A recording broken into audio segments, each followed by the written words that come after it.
I am very excited, full of gratitude to be welcoming all of you to the fourth 2020-2021 Tuppet My Turn Symposium, Dear Brothers and Sisters.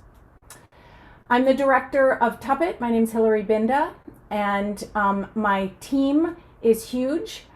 This is a program, the My Turn program is a program that was developed by and with a team of formerly incarcerated people, many of whom are here, and with some phenomenal organizations in Massachusetts who do the kind of work that we're trying to support.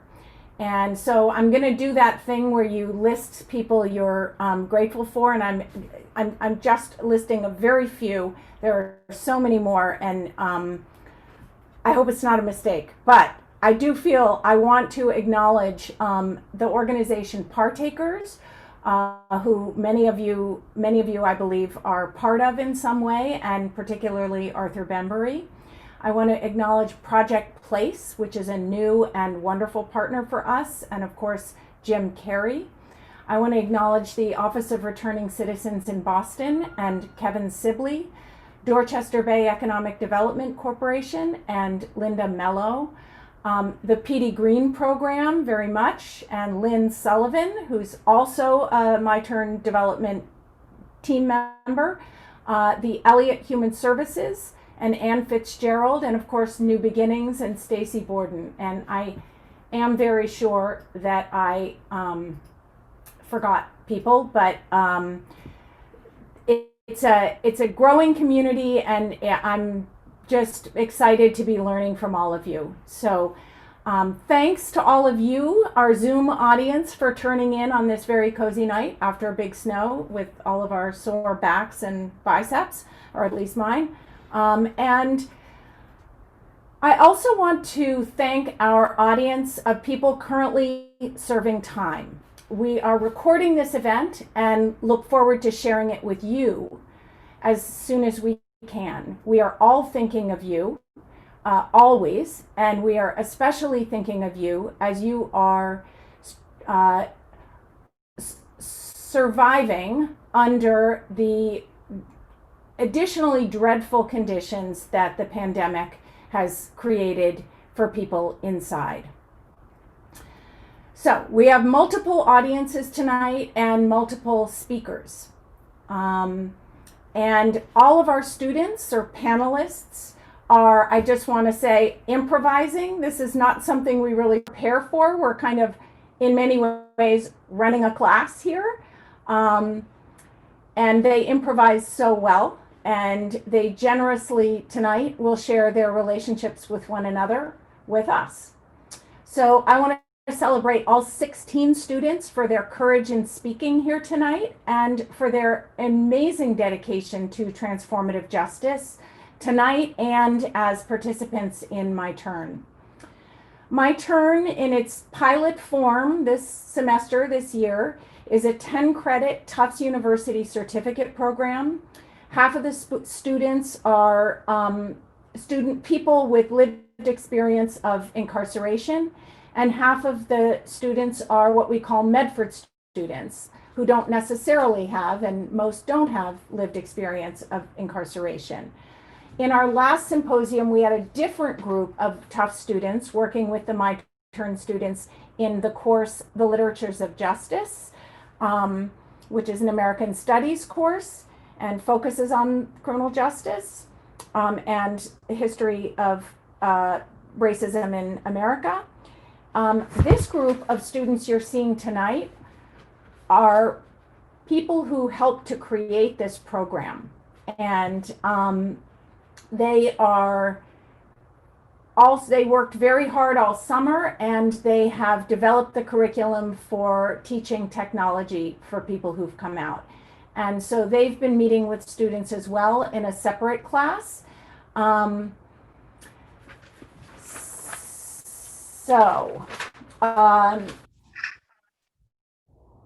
Higher education on the inside is very limited.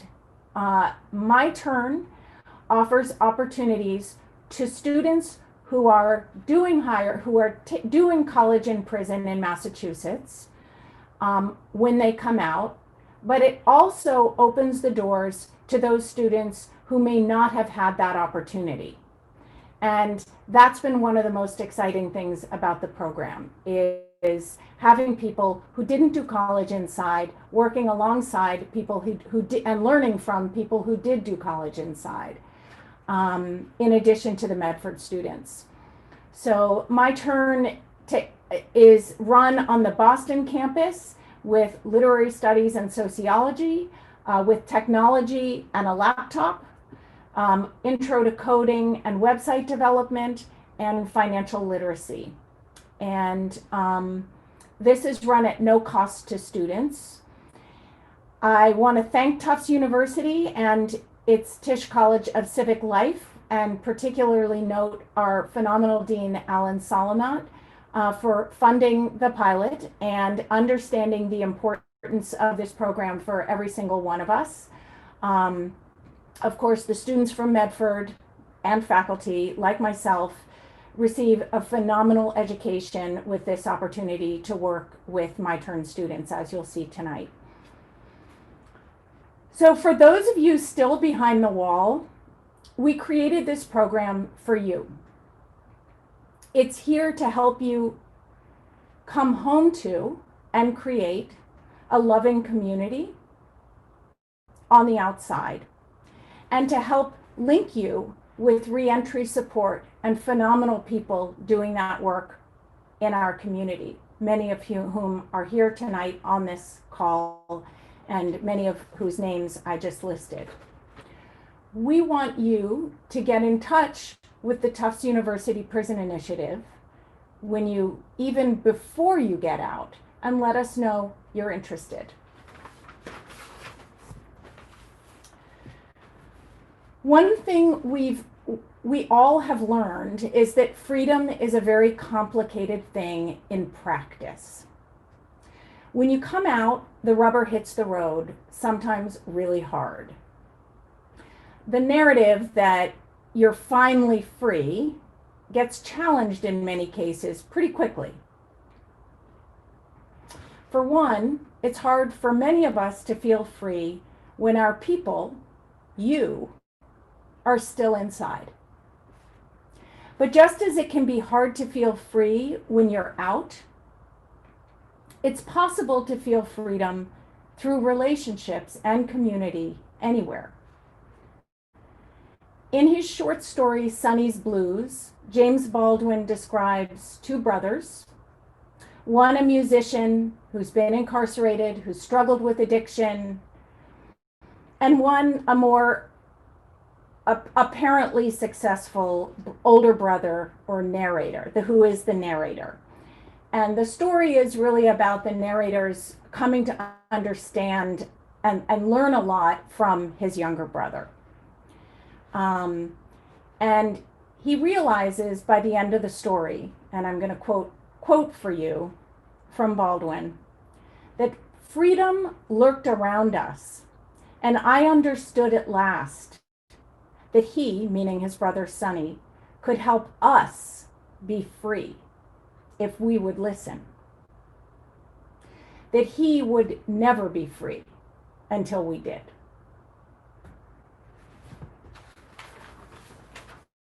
So here is to the power of speaking and listening across all sorts of differences.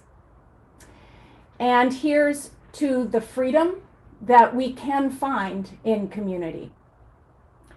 So I'm going to turn it over now to our phenomenal students and panelists, and say once again to our people inside that we look forward to welcoming you to My Turn.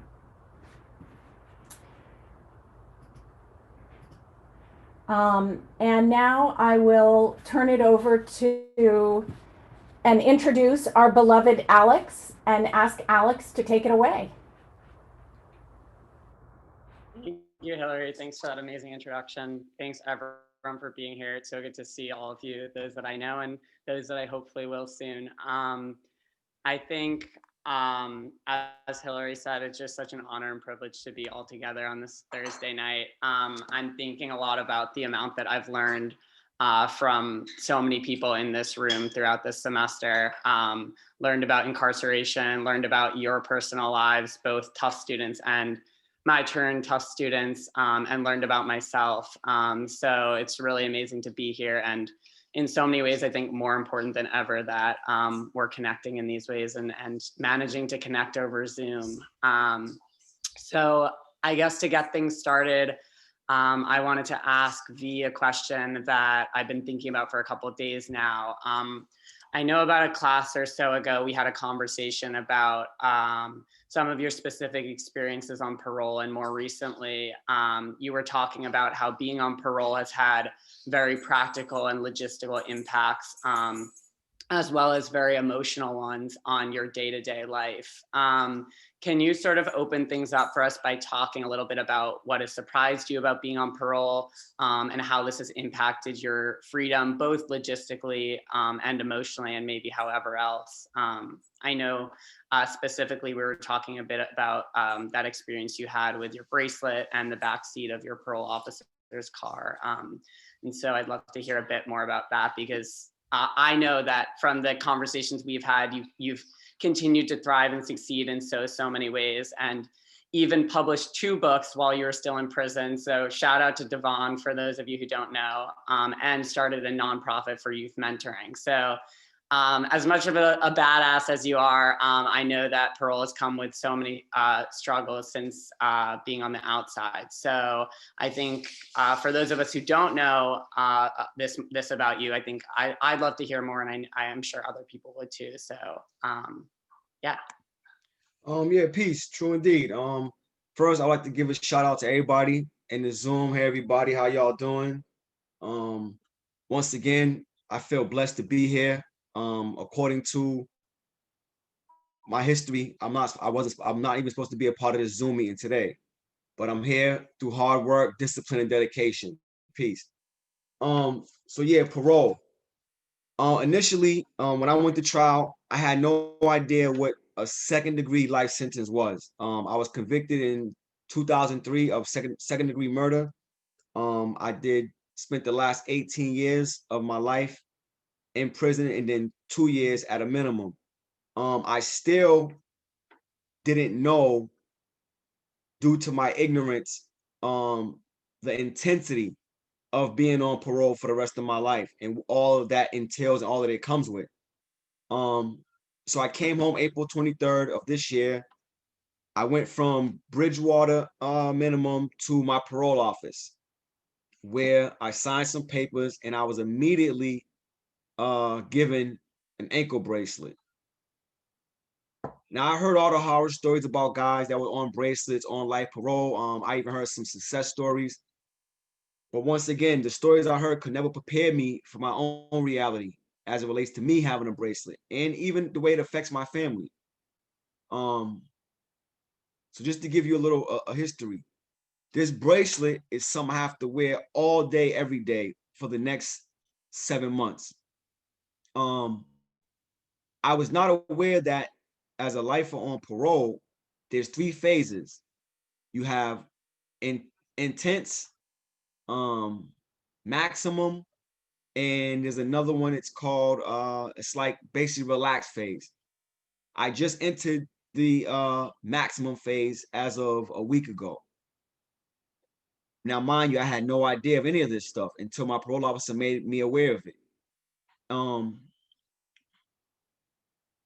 I was instructed not to sleep in my bracelet while it's charging. To be honest, I didn't follow that direction. I did fall asleep with my bracelet on a couple times.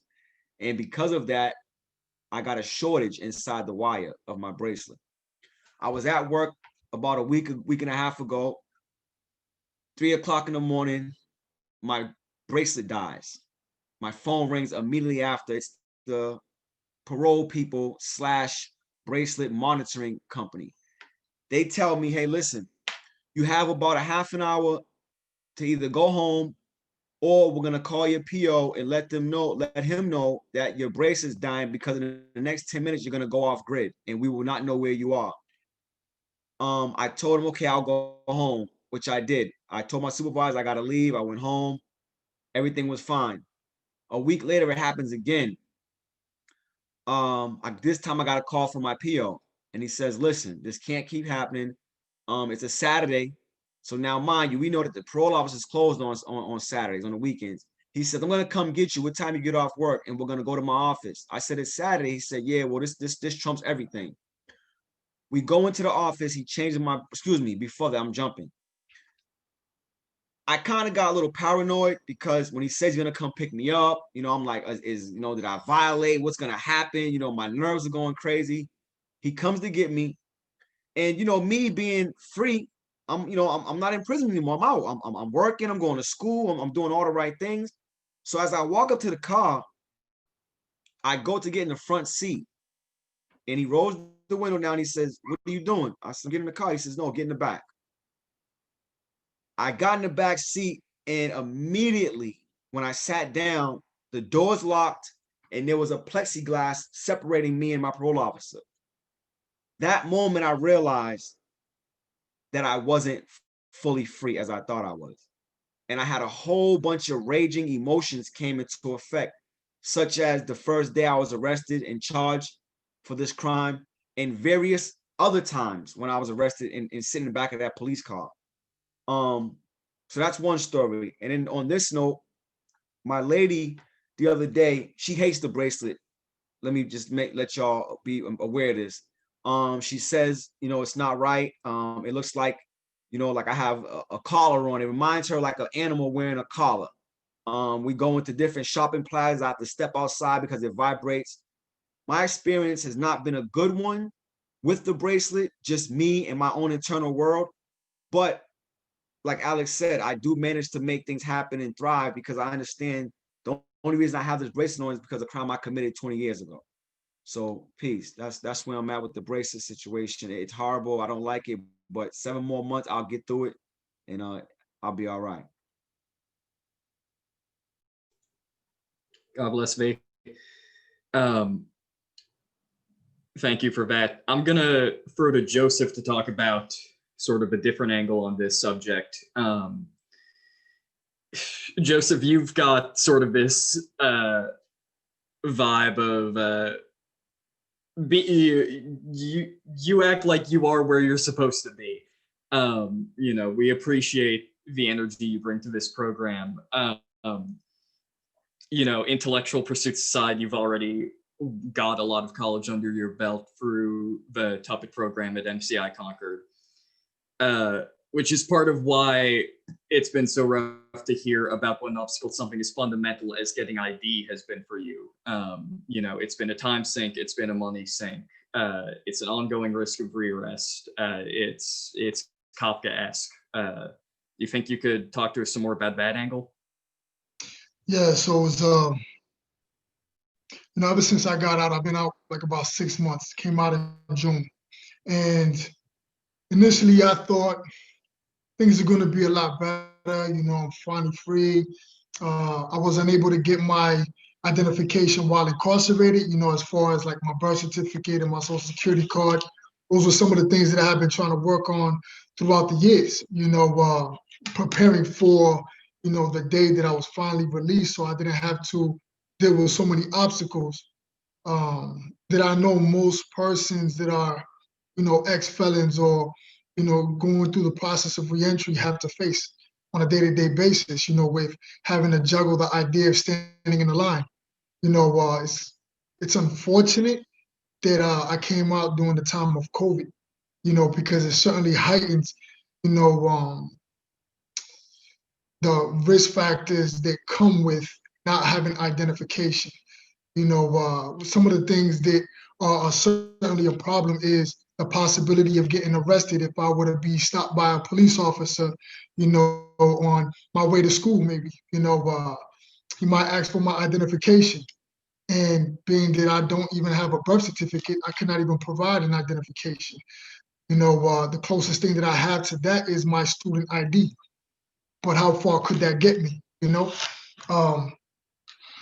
some of the main obstacles that I faced thus far was just having to pay through Vital Records twice already for my birth certificate. And every time I submit it, it's not being found. And they do a background check of 3 years from 1979 to 1981. And they check all 5 boroughs of New York.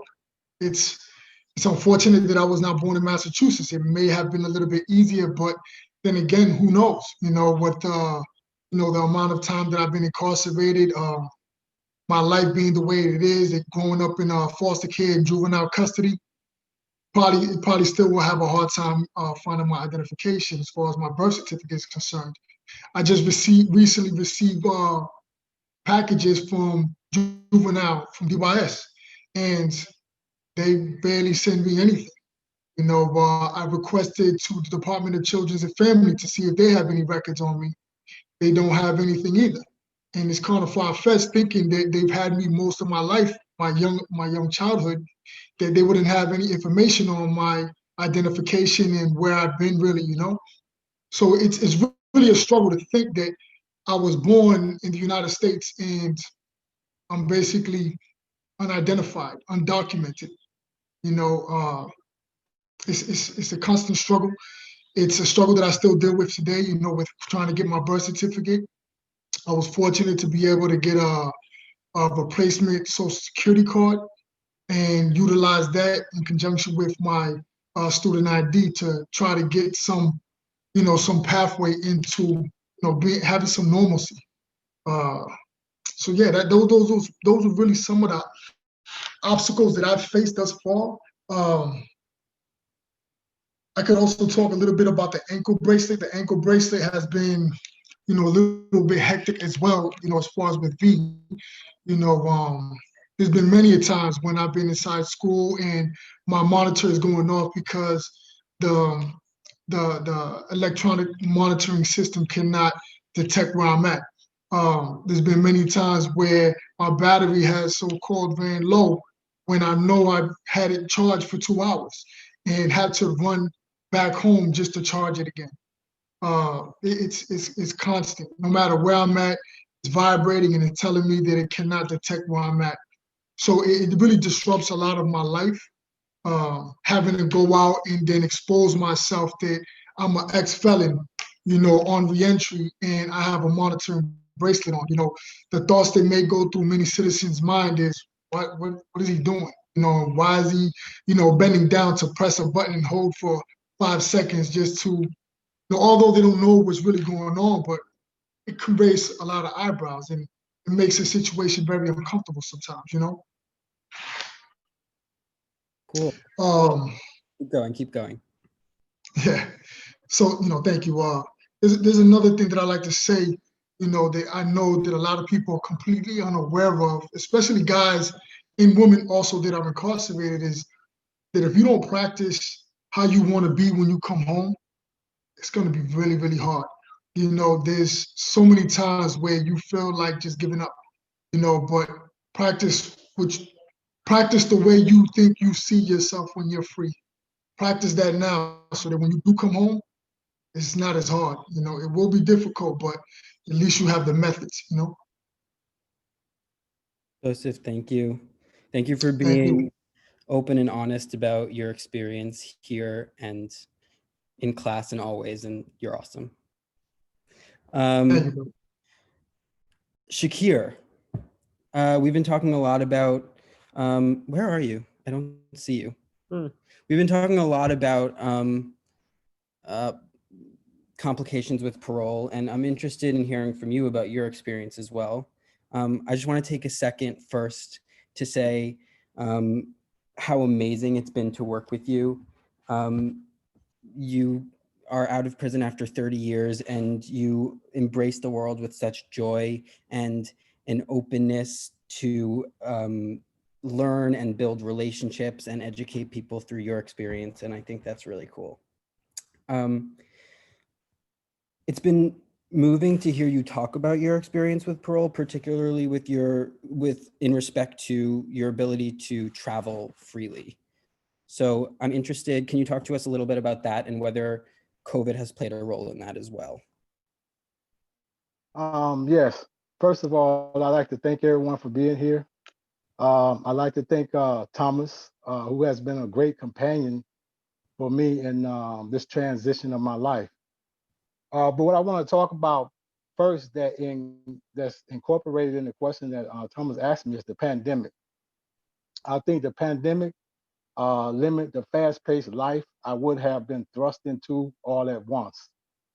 What I mean by that is because when things were closed, as I got out, then I didn't have to worry about giving my attention to everything that was surrounding me.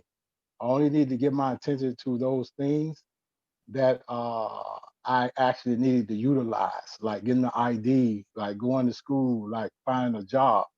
So that made it very easy for me in the midst of a pandemic. The other part is that my dad passed away like a week ago. And one of the complications with parole is that in order for you to travel, you have to have permission from your parole officer. And once you get permission, you have to go to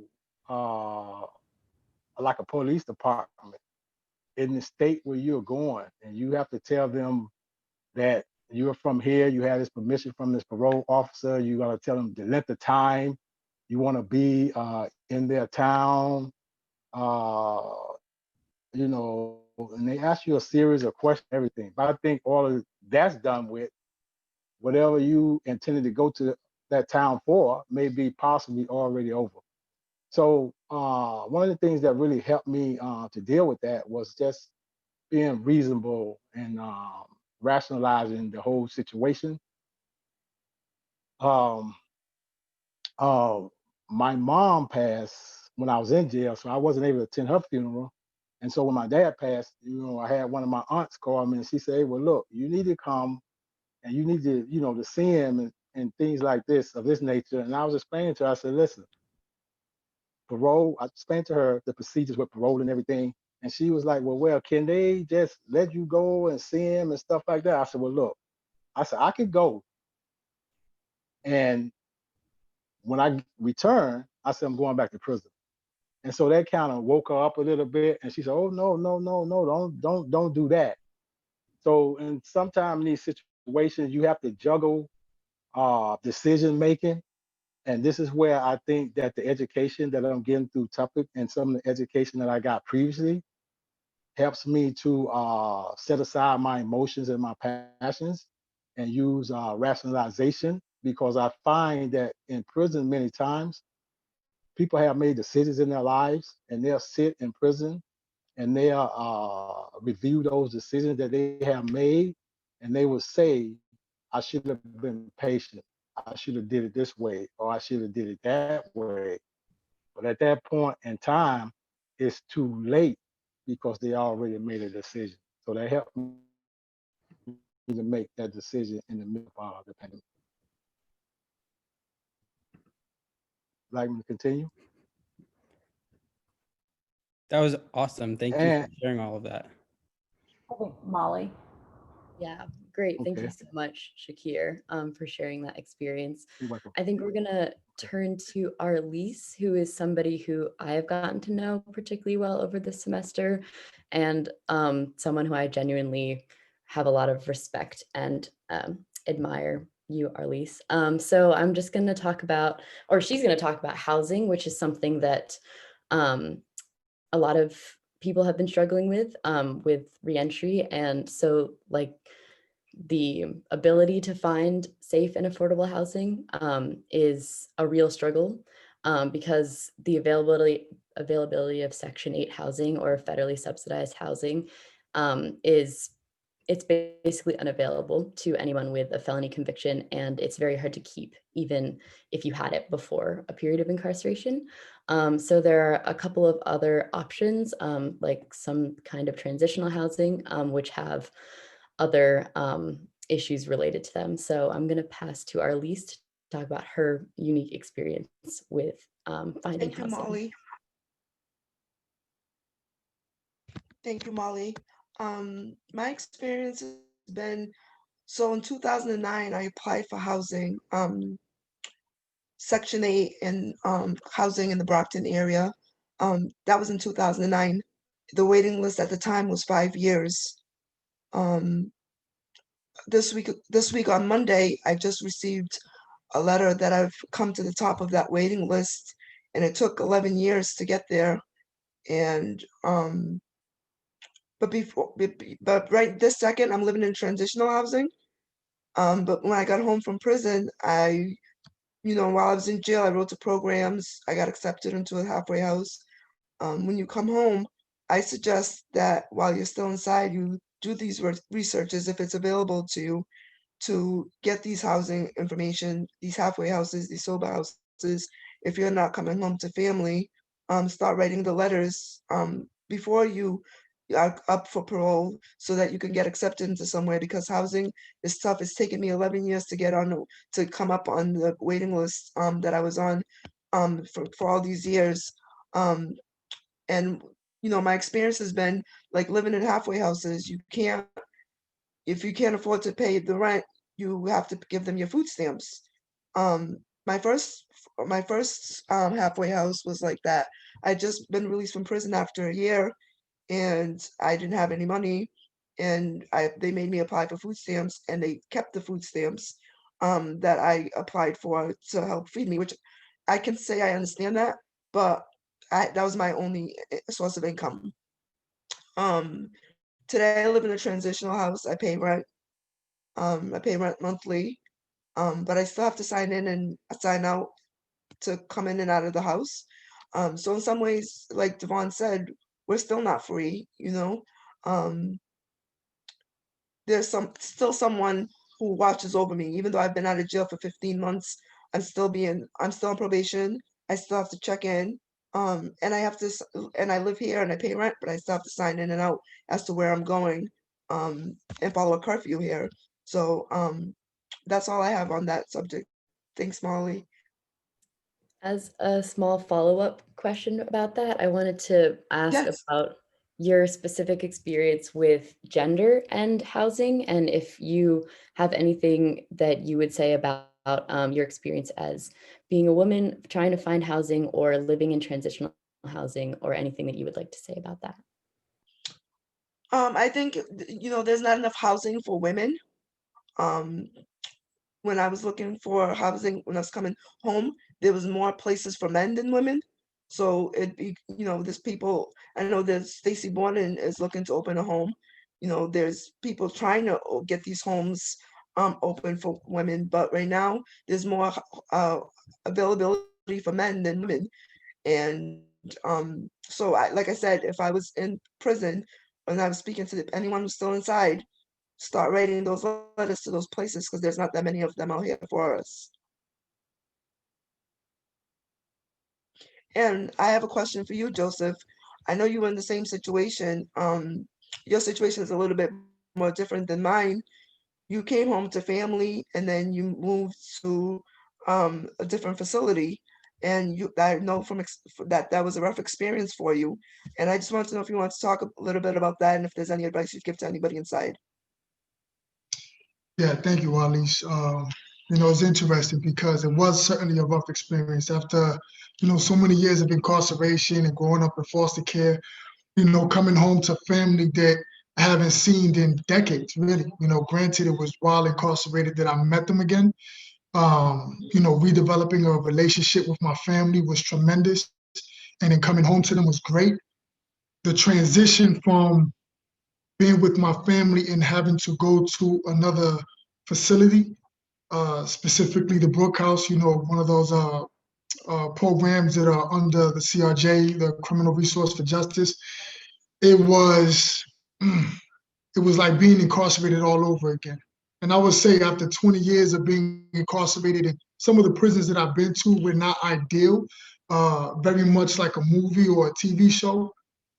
Being at the Brook House stressed me out to the point where I grinded my teeth while I was sleeping, and I would find that I was grinding my teeth throughout the day, because in my mind, I was granted parole. Granted, parole is still a ball and chain. However, going to the Brook House, having to get pat searched every day, having to do urinalysis, having to get wanded down every time you come inside the door, having your bag checked all the time. It was even to the point that really drew the line for me that I had to find a way to get out of there was when the director asked for my cell phone, to go through my cell phone and then basically coerce myself and my parole officer that I signed a contract for them to go through my cell phone. I asked her to produce it. She never could, so it was so stressful to the point where, I had to reach out to all possible resources just to get out of there. I'm fortunate to have found the Faith House today, and I'm in one of the homes, and being here is a little bit better. I don't feel the stress that I did at Brook House. I was having a conversation where I said that it felt like I was almost 13 again, being monitored by them, by the way that they did monitor you, and they wanted you to basically behave like a child. They gave you chores and they demanded that you do the chores. If not, then you could not go outside and have fun. It was really stressful. I'm trying to sum it up as best as I can. Yeah, thank you for asking. Thank you guys so much, Joseph and Arlise, for talking about your experiences with housing and how difficult that is. And Arlise, you touched a little bit about gender in housing. So I'm going to turn it over to Calvina and talk a little bit about gender and the role it plays post-incarceration. So Calvina, you're one of the strongest people that I think I've ever met in my whole life. Every time we talk, it's just incredible seeing your resilience and your drive to accomplish every goal you have. You've shared a lot with us about the many struggles you've had with reentry, from housing and then relationships and dealing with men. And despite these challenges, you are pursuing an education, and you're also an advocate and a powerful voice on behalf of women and Black women in particular. And it's amazing every time we have the symposium, seeing your fans, everybody in the chat, rooting you on. So I just wanted to start by wondering if you could talk about the role that women's friendships, support, and community have served for you post-incarceration. Thank you, Ella. Hi, everyone. I just want to say thank you tonight again for Professor and for the My Turn program.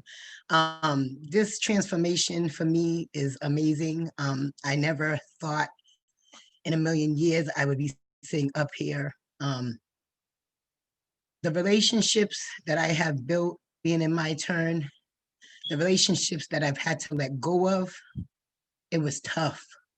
But I'm not ashamed of my past in the least bit.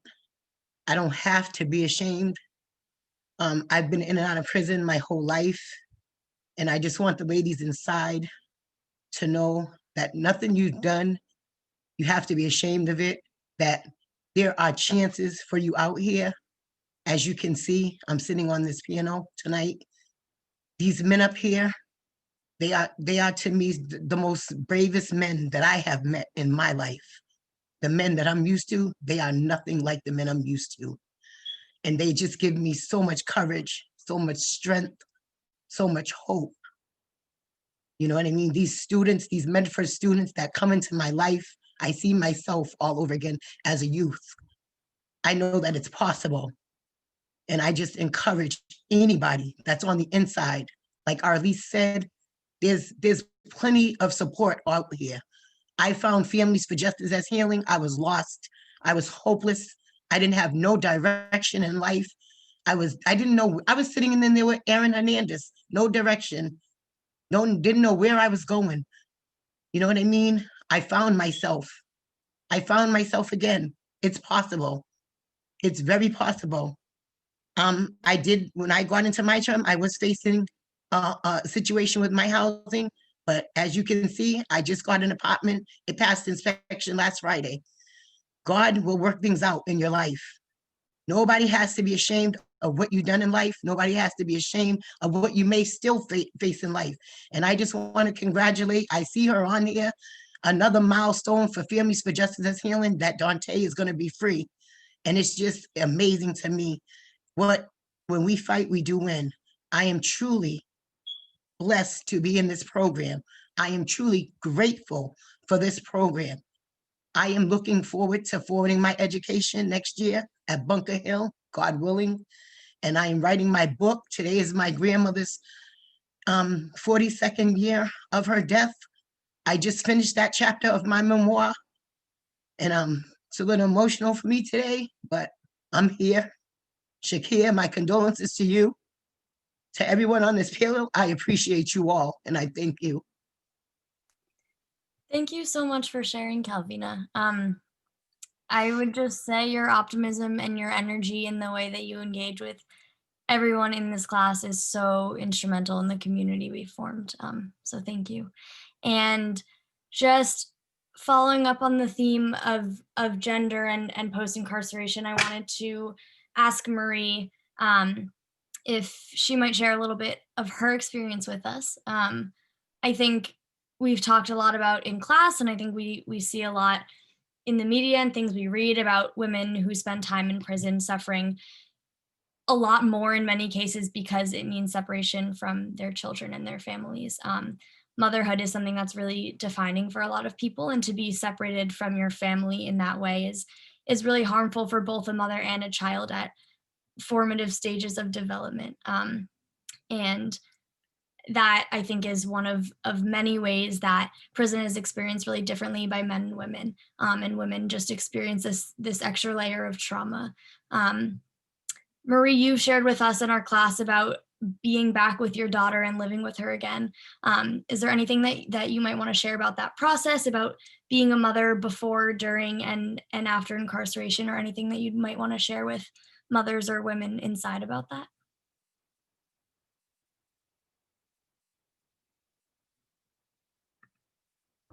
Marie, you're muted. There we Yeah, I go. do that all the time. Thanks, Claudia. I definitely would like to share my experience being incarcerated and also being a single mom. Like, it was very hard for me and my daughter, because for like 7 years of my daughter's life, it was always just her and I. Like, we were always together. Like, it was just me and her for a really long time, and having to leave her for any less period of time has been very difficult for her. And for me, it's been very traumatic for her, because it was hard for her to understand why I left her. She thought I had just got up and left her, and I didn't care about her. And then so being in prison and having to deal with that on a daily basis was very hard. Just, I think about her every day, every second. And it was very hard for me to try not to get to a point where I get too depressed and didn't want to do anything. But I find courage and, my love for her, because I love my daughter so very much. Sometimes I think I love her a lot more than I do love myself. And I always try to put her first. And then so while incarcerated, I had to fight on a second by second basis to just keep my mental health in a place where I could continue to think for her and just continue to be there for her. While I was in, I would write her letters every day. She was in safe custody, so I wasn't able to see her every week. I wasn't able to write to her every day on a daily basis, but I would write to her every morning. I would wake up, I would write and tell her that I was thinking about her. There were people in prison that knew how to draw, that knew how to do certain things. I would pay people to just do any little thing for her, just so that when I do get to see her again, I could be able to give her a box of stuff that I've been doing for the whole 18 months that I was in there, that she was my number one priority, and that I wanted to be better because of her, and that, to express to her that I loved her very much. So it was really hard to deal with, but I had surrounded myself with a lot of positive people while in prison, and did try not to get caught up. You could get caught up in so many different things in prison, and forget about outside and just really being caught up in so much drama. And I try really hard not to get caught up in any drama, and surround myself with positive people. I took as many classes and as many, whatever they were offering, I was the first one to sign up. By the time I got out of prison, I had 100 certificate because I've taken everything and every little thing that was given that I was allowed to take. I would take it. Even when I was doing, the minimal job, getting paid 15 cents a day or whatever it is that I was getting paid, I did work hard at it and I did my best as if I was outside. Like mentally it was hard, because you in a 6x6 cell on a daily basis, and it's hard to see yourself out of it. By the time I got out, it was still very hard because I was very scared. I was somebody who was always independent. Everybody depended on me. I was the one who took care of everybody. And then so at times when I need people, no one was there, and people didn't know how to take care of me because I was such a strong, independent person. So it was hard for me to ask for help. It was hard for me to just express the things that I was feeling because it's not something that I was used to. But I met some incredible people while I was in there, like Carol, who really an aspect care program by a Catholic charity that really helped me a lot, just really helped me with my mental health. So getting out, it was very hard for me to there was so many destructive thoughts that I struggle with on a daily basis, trying not to put myself down. And so it was really hard, but I found a lot of positive people that I also surrounded myself with. Like Project Place has been a godsend. I've been with Project Place for a really long time, and then there was time I would go to Project Place and just sit there, just to be around people that weren't judgmental, like people that really wanted me to see me do better, people that wanted to see me succeed.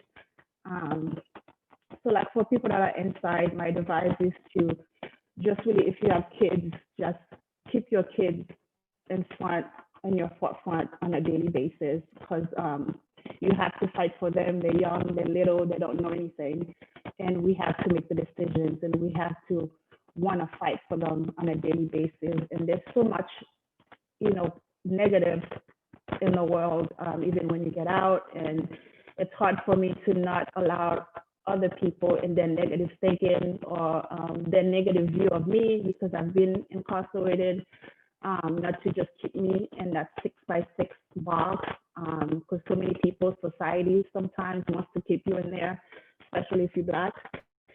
And you have to fight that I am not my past. I have a bright future ahead of me. I have people that love me and care for me. I have people that I love and care for that need me to survive.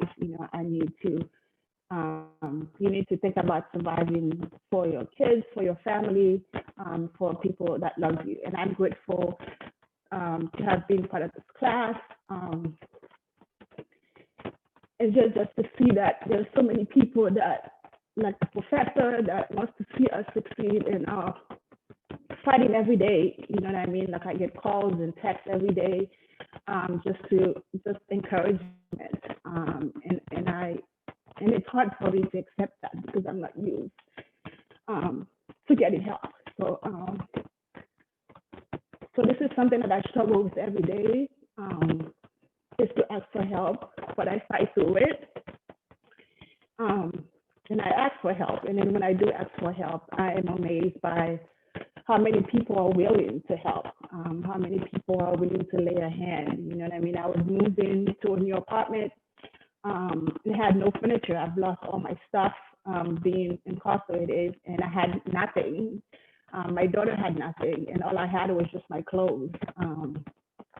And just the support from just everybody, just really putting together to give me this, and different people were bringing me different things. Like I had 5 people yesterday try to bring a couch up to my apartment. It's just the help that you get, that there are people, I want people to know that you're not by yourself, you're not fighting by yourself. But you have to fight. People can't really fight for you. You have to be willing to fight and join the fight. And I was just amazed by how many people that are fighting for people that are inside and for people that are coming home, and how many welcome hands that is waiting for people like us when we do get out. So I'm just really grateful to be part of this program. Thank you, I'm Marie. very grateful for all the organizations that are just like there just to really lend a hand and help us in any ways that they can. So thank you. Thank you. That's going to mean a lot for the women inside to hear you saying that. Thank you. Yes, thank you, Marie, for sharing such an important perspective. Hector, you've shared with us a lot about the importance of family in your life before, during, and after incarceration. And I wanted to hear more about how involvement with the criminal justice system has impacted those relationships, both in the past and current. And more specifically, something that struck me in our conversations in class is the closeness of your relationship with your brother. And I was wondering if that relationship impacts your sense of freedom now that you are no longer incarcerated, but he still is. And if there's anything that you would want to say to your brother or any of your friends who are still inside. Thank you, Celia. The criminal justice system impacted my family in many ways. Growing up, I respected two guys a lot. It was my stepfather because he raised me, and my grandfather. And growing up, I was an honor roll student. So when I got to the 6th grade, my grandfather died. And my stepdad, who helped my mom, she had 7 kids, so he helped out a lot. 3 by him and 4 with other men. He got incarcerated because he was a drug dealer. So like going home every day after my grandfather died and I couldn't talk to him no more, and my stepdad was in jail. He couldn't help my mother with bills, and seeing her stress every day and breaking down because the fridge is getting low and everything. I knew somebody had to help out. And growing up in certain neighborhoods, you were surrounded by drugs and all types of things. So like my stepdad, I chose to sell drugs to help out. And I started around, I believe, when I was 13.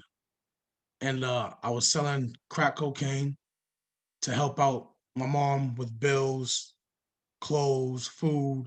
So I would sit there every day, act like I'm going to school, but now here I am skipping it.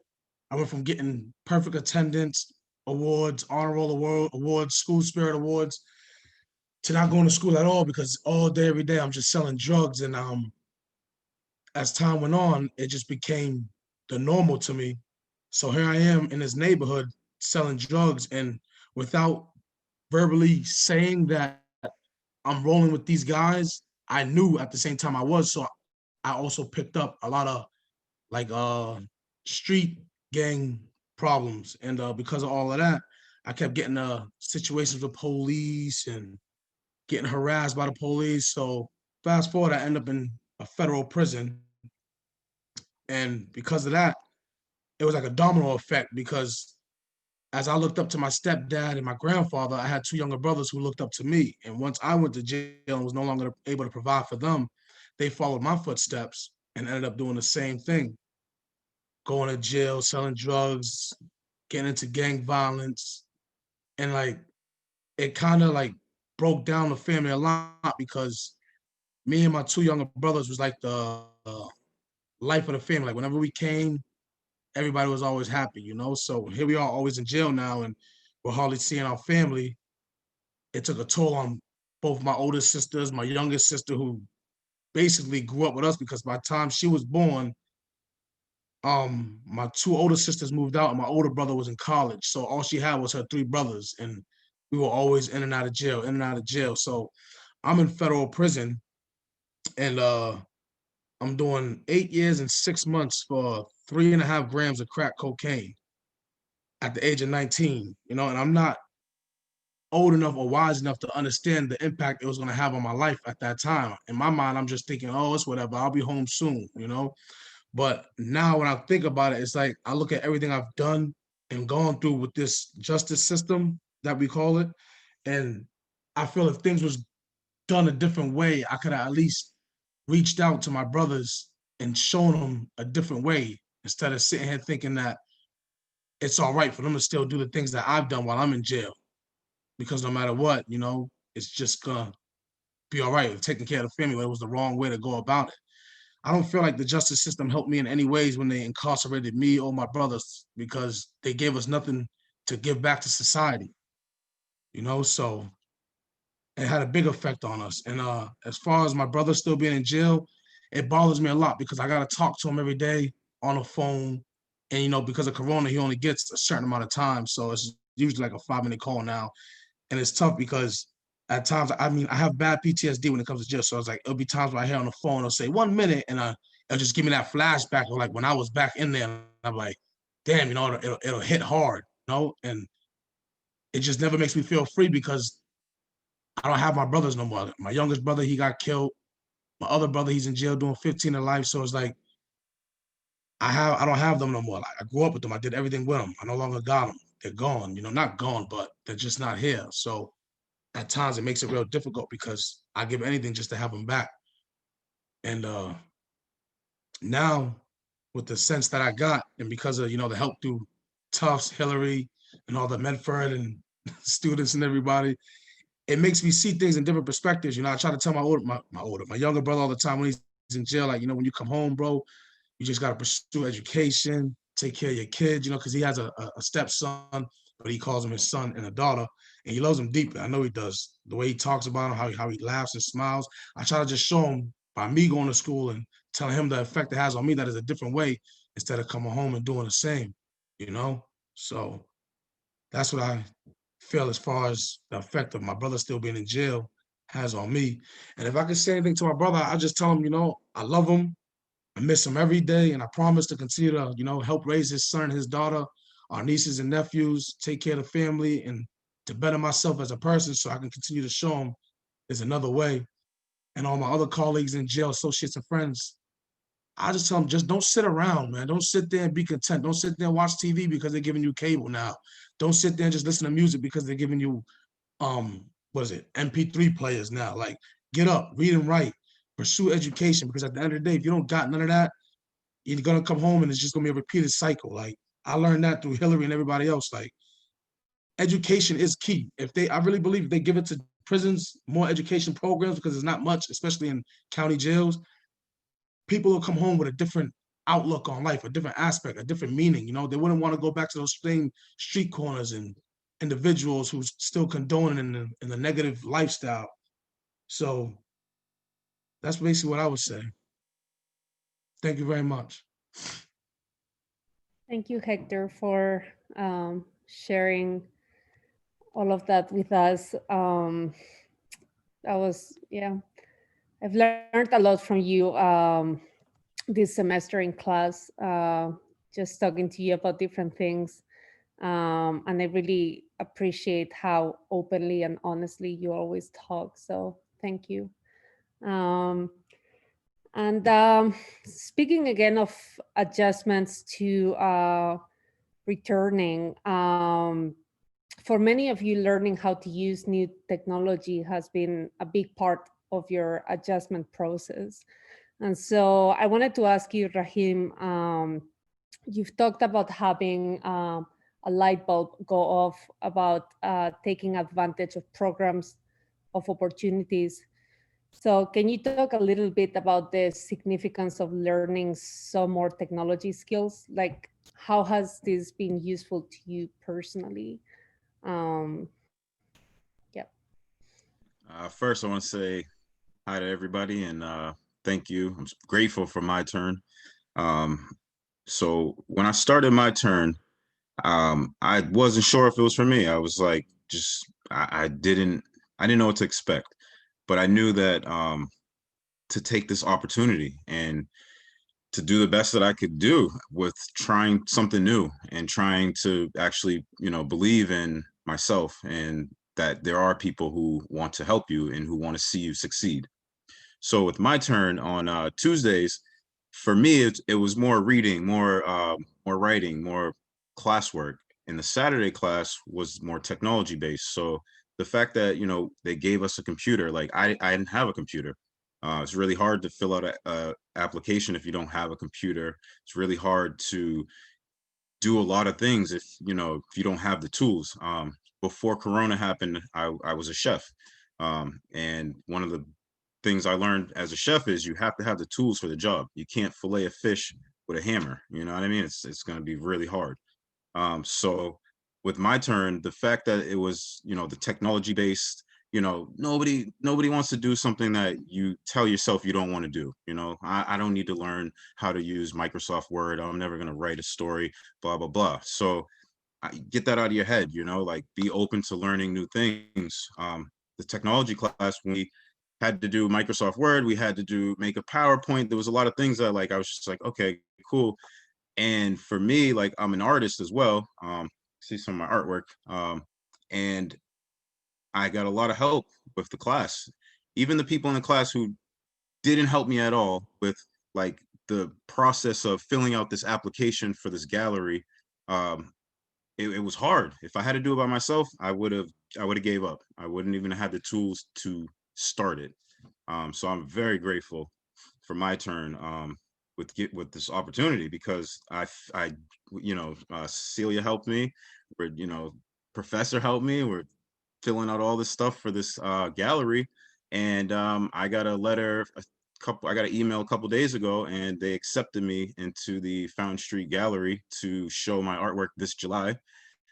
So I'm excited. It's just it's just one door opens, and you can see progress with my turn. I'm so happy that I'm in this program. I'm so happy that I didn't give up, and I'm telling you, man, this program is definitely worth it. Definitely, if you're inside, fill out the application for it. Look up, my turn. Keep wanting to learn more, because all this class does is make me hungrier to do more. It's like, okay, well, I just got into this gallery. Well, what's next? If I have until July, let me fill out some more. Let me do this, and it's just fuel for the fire. Very, very, very happy to take advantage of doing more. Man, I'm very blessed, and I'm very happy.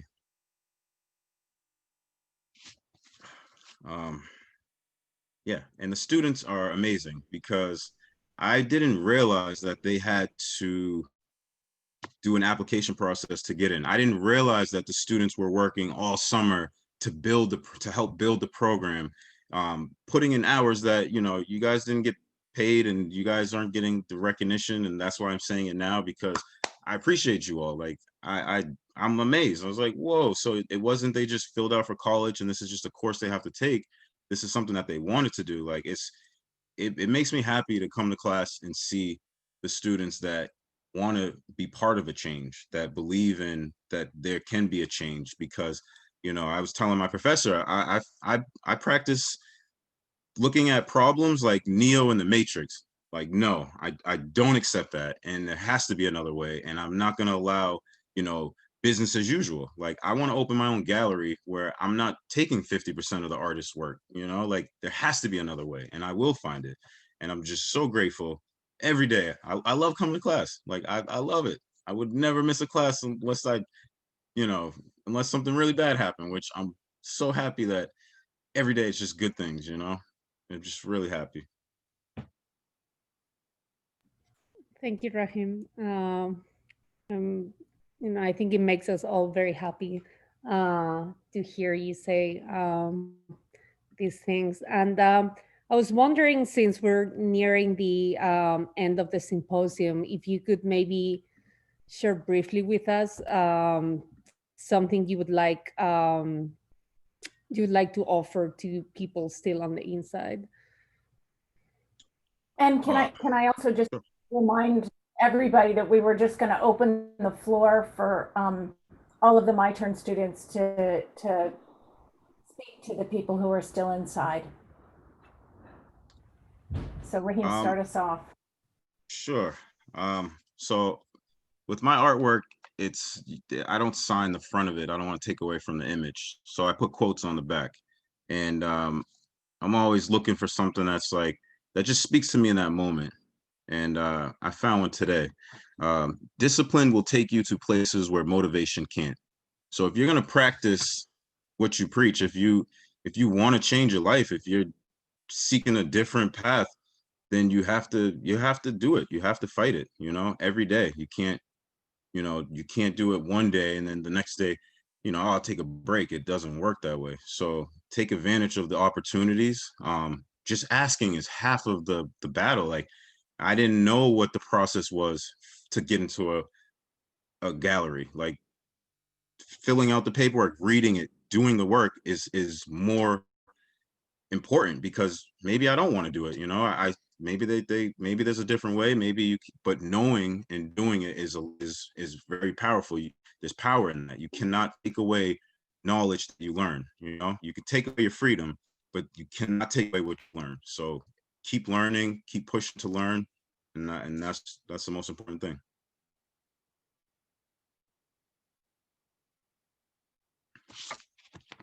Others, jump in as you have something to share. If I could just add on and speak to those who are still incarcerated. One thing I would like to say is I'm guilty of it, and so many of my comrades who are out now and who are still behind a prison wall are guilty of it, and that is romanticizing about our freedom and what we're gonna do, how it's gonna be, the girls, the jobs, the money, friendships, not going back to the old neighborhood. I mean, we come up with some real serious ideas while we are incarcerated. And I get it. I spent 20 years there.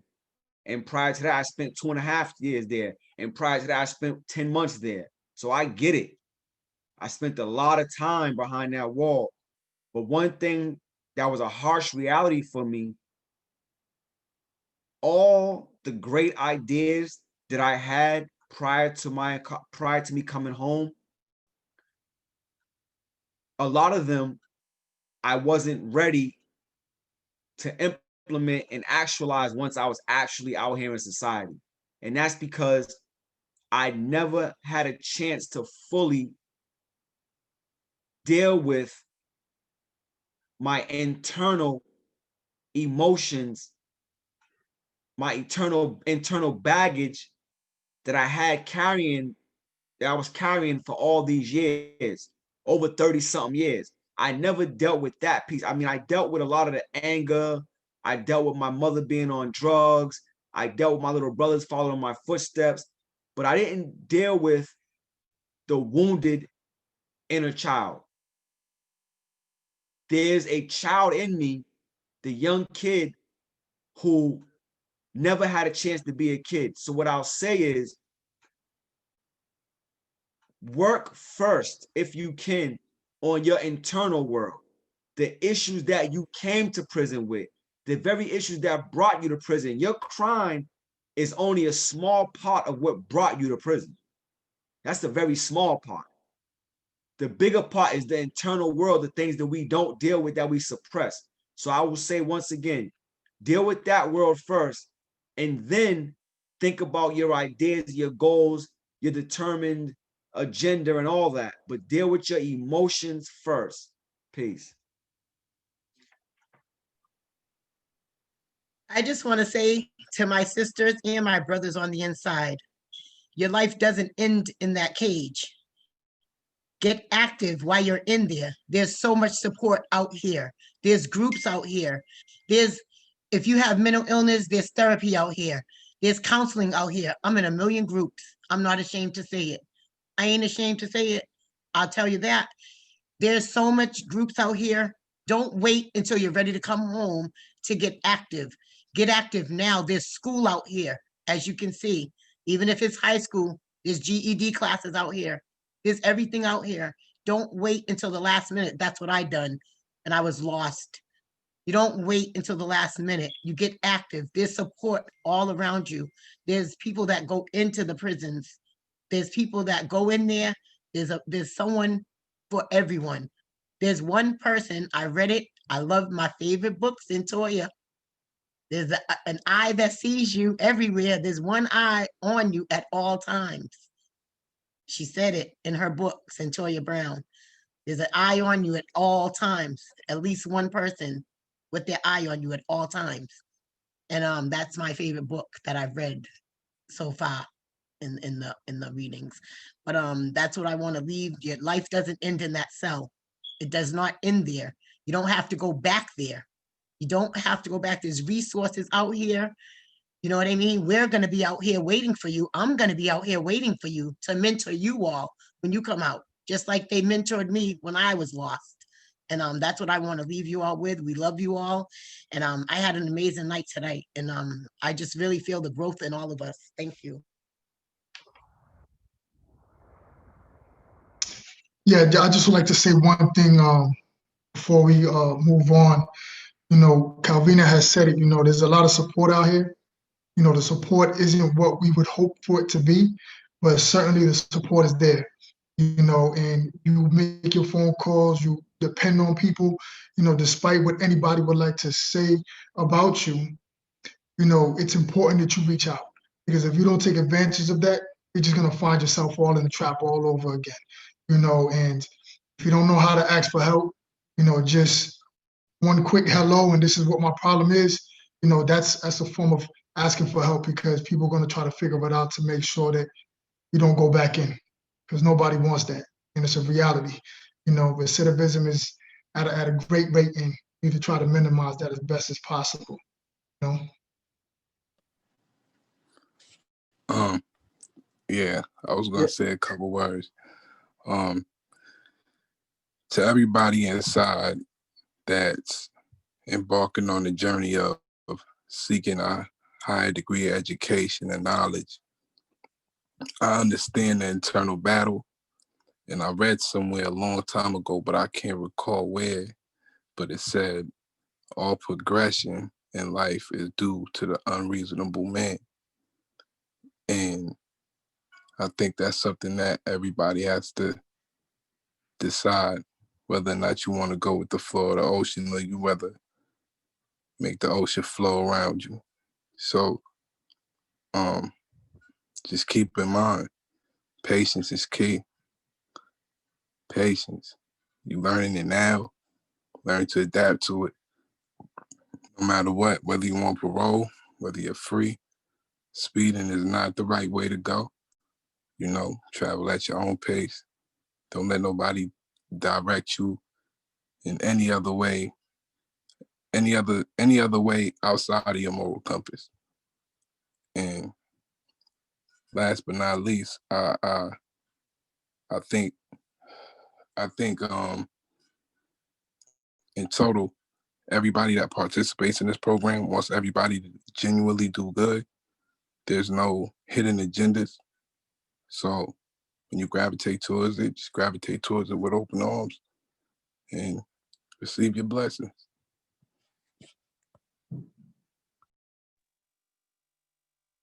Yes, the starting point, as V was speaking about earlier, in prison is self-examination and self-introspection. One of the things that education does is education is transformative. When you look up that word transformative, you realize that the word has three components. And the thing that has to transform is the structure of a person's life, the appearance of a person's life, and the character of a person's life. Education itself is not just information. The structure uh, applies to the action of building something. Like you see a construction worker. A construction worker, they start from a foundation and then they build whatever it is they're building. So they don't build it without having a foundation first. So you have to have structure in your life. And this is what education does. Like Hector was saying earlier, education starts to put structure in your life. The other component of that, because they're all in order, is that the appearance starts to change. The same way that this construction worker starts from this foundation and builds this nice building, people walk by the building, they say, wow, that's a nice building. Look at that appearance of that building, because the facade of the building itself looks good. So this in itself is parallel to a person make a transformation in his life, that when they transform their life, then people have these things to say about them because they have made this transformation and their appearance is appealing to them. And finally, the last thing is the character. You know, a distinguishing feature or an attribute that a person obtains just from having education is very profound. I work at Amazon, And if I wear an Amazon a shirt with Tough University on it, the people will say you go to Tough, and they'll just respect you just based on that. They have no conversation with you or anything. So it just shows how education itself affects other people, and other people respect that education that you have. So my uh, advice to men in prison, that if you have a problem with the starting point or where you should start at, then in all religious material, not just in Islam, not just in Judaism, not just in Christianity, but in all religious material, you'll find a prophet in there whose name is Joseph. And one of the things that Joseph did while he was in prison was he always maintained the structure in his life. He always maintained his appearance in his life, and he always maintained his character in his life. And people used to approach Joseph in prison and say, "We see you as one that does good."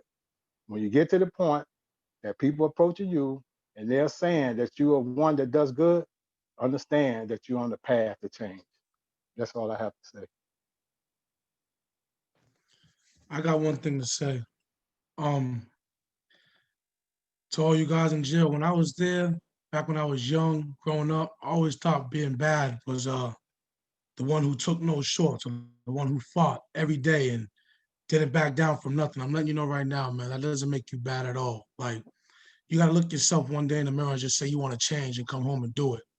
You gotta pursue something better than what it is you had before, because if you don't, you're just gonna keep repeating the same cycle. And I'm letting you know right now, the cycle is corny, man. It's not where it's at. You know what I mean? So ignore your boys who's sitting there telling you, oh, we got to do this and that. Like, nah, man. Think about your kids, your mother, your sister. Think about what it is that they want you to do. They want better for you. Them guys that's in your ear and they're telling you ops this, ops that, they don't want nothing better for you. They can't see no further than them walls, man. So focus on you, better you as a person. That's what you need to do. And walk out with your head high and just put all that behind you. Hit a library, pursue college, get a job, do something besides what it is we was doing before, because we all got to come home and give back, you know? That's all I really got to say. Thank you. I just want to kind of echo what everybody just said. Well said. I would add, just like take care of your mental health. I know for me it was hard for me mentally, and I had to either whatever you do to take care of yourself mentally, whether it's praying, meditating, reading a book, drawing, coloring, just take care of yourself mentally, because when you do get out, the world seems so much bigger. I was only there for 18 months, and when I got out, the world just seemed so overwhelming. And mentally, it was hard for me to deal with a lot of things, but I had, take the effort to take care of myself in the inside mentally, so that when you get out, you don't go crazy, because you're gonna get people that are negative. You're gonna call for help, and people are gonna come to your aid right then and there, and you're gonna learn to be patient, and you're gonna have to learn to do a lot of things by yourself. Even though there's a lot of help out there, but there are things that you're gonna go through, and you're gonna go through it by yourself. And if you're not mentally ready to go through these things, it's gonna be very hard for you. And I think people not taking care of themselves mentally is what causes them to go back to jail. And then, so you want to be able to take care of yourself mentally.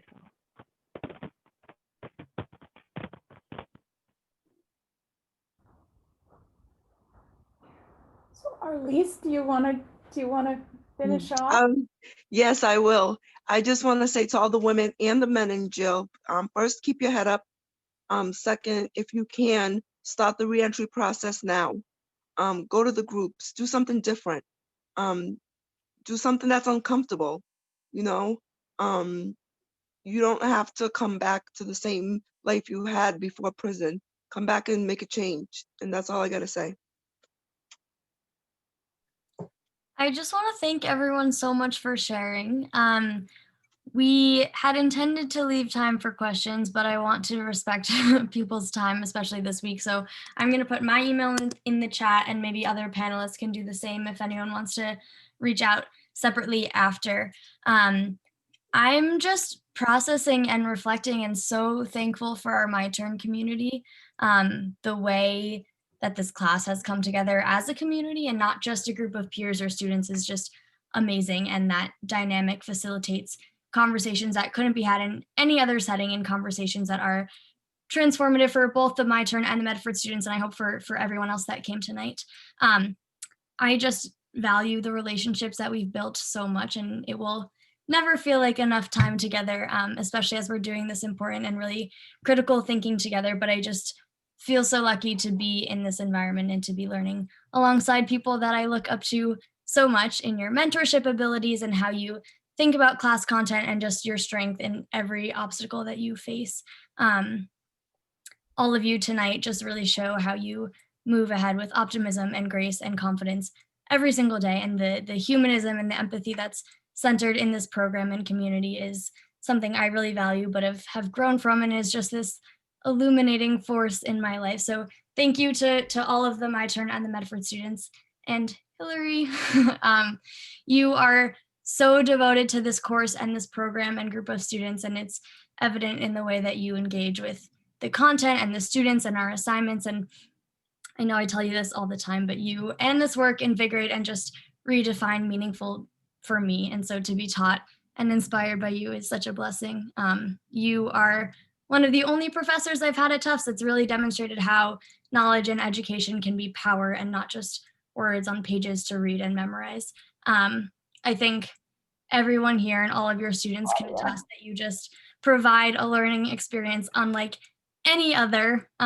Civic engagement is just inevitable, and it's impossible to leave a course or a class or a conversation with you without feeling compelled and equipped to create change.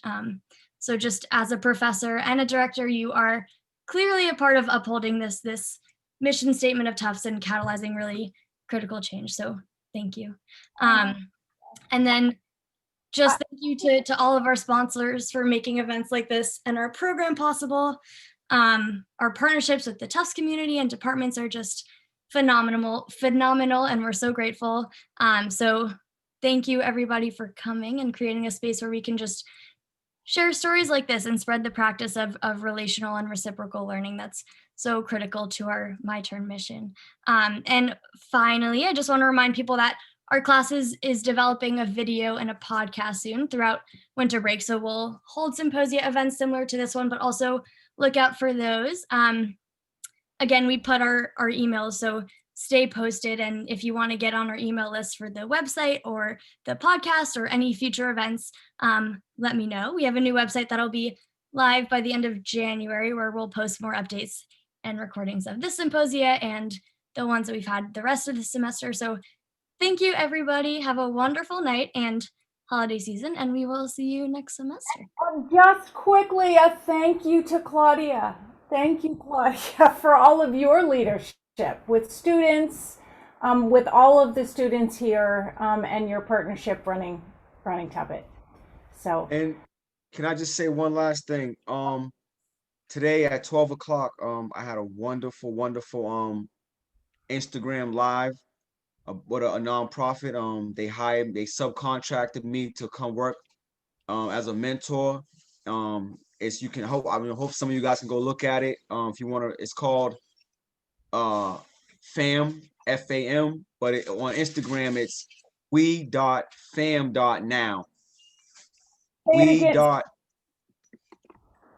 And we'll put it in the chat. Say it again, V. It's we.fam.now.